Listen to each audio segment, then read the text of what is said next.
Hello there, and thank you for joining me for this presentation on financial aid award letters. My name is Ms. Grindle, and I am a hybrid college advisor with the Kansas State College Advising Corps. So what is an award letter? This letter details how much financial support the school will provide you access to in order to help you attend their institution. You may receive this letter either physically or digitally, and you should remember to check your university portal of each school you have been accepted to, as the award letter may be available there as well. Usually, this letter is available as early as February, however, some schools may release them later on. The earlier you apply, though, the sooner you usually receive your award letter. Once you receive your award letters, you will have a better understanding on how much your college will cost to attend. Some important terms to understand while reading your award letter includes gift aid, federal work study, and net direct cost. Gift aid is financial aid which does not need to be paid back unless you fail to meet the terms of the award, which is usually a credit hour minimum. This aid includes grants as well as institutional scholarships. All students are potentially eligible for these awards. Federal work study includes money received for working an on-campus job.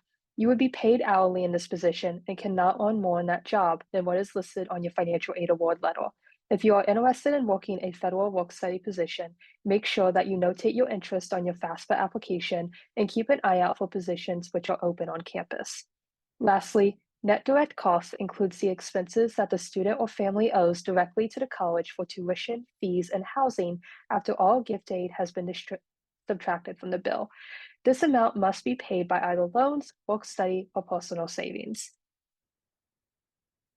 So what does an award letter look like? Even though they can vary in design, layout, and delivery method, on the right of this slide is the average sample of an award letter for an undergraduate student. At the top of the letter, you will find your personal information, residency status, degree level, and enrollment status. If any of this information is incorrect, reach out to your school's financial aid office immediately so adjustments can be made.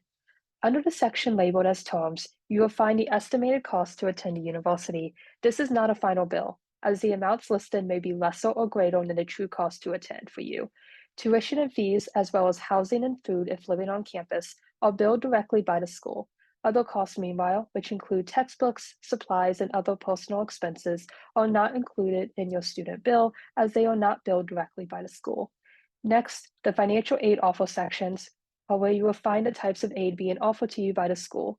Gift aid, which does not need to be repaid back unless you fail to meet the terms of accepting them, is first applied to the total cost. This includes grants and scholarships, including perhaps your KC Scholars Award if the school already has that information verified. After gift aid is subtracted, you will find your net direct cost, which for this student is $7,000.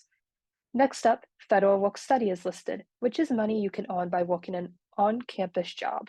Keep in mind, this money can only be earned by working, and therefore the amount listed here would not be available until after you work enough hours. This means it will not be available immediately to pay your student bill. If you plan on utilizing federal work study money or other money from working to pay for college, reach out to the financial aid office to learn about their payment plans. Finally, you will find loans listed, which are offered in a variety of types, including subsidized, unsubsidized, and Parent Plus loans. This type of financial aid must be repaid back with interest, so keep that in mind if you do decide to take out loans. Remember, when you receive your financial aid award letter, you should follow the steps that the college lays out for you so that you can accept or deny the awards listed, as failure to do so by the school's deadline may forfeit your awards. There are some things you should further consider when it comes to understanding your award letters and cost of attendance for college. First, you should make sure you understand the terms of the awards. Most financial aid, especially scholarships and grants, will have terms that you need to meet in order to maintain eligibility for the money. Make sure to speak with your school's financial aid office to guarantee that you fully understand your requirements to maintain award eligibility.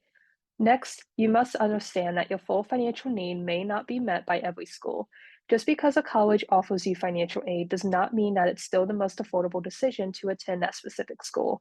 There may be a difference between your net cost and what you can actually afford. Make sure to converse with your parents or guardians and with your school counselors, as well as your college advisors, to discover the most affordable college path for you.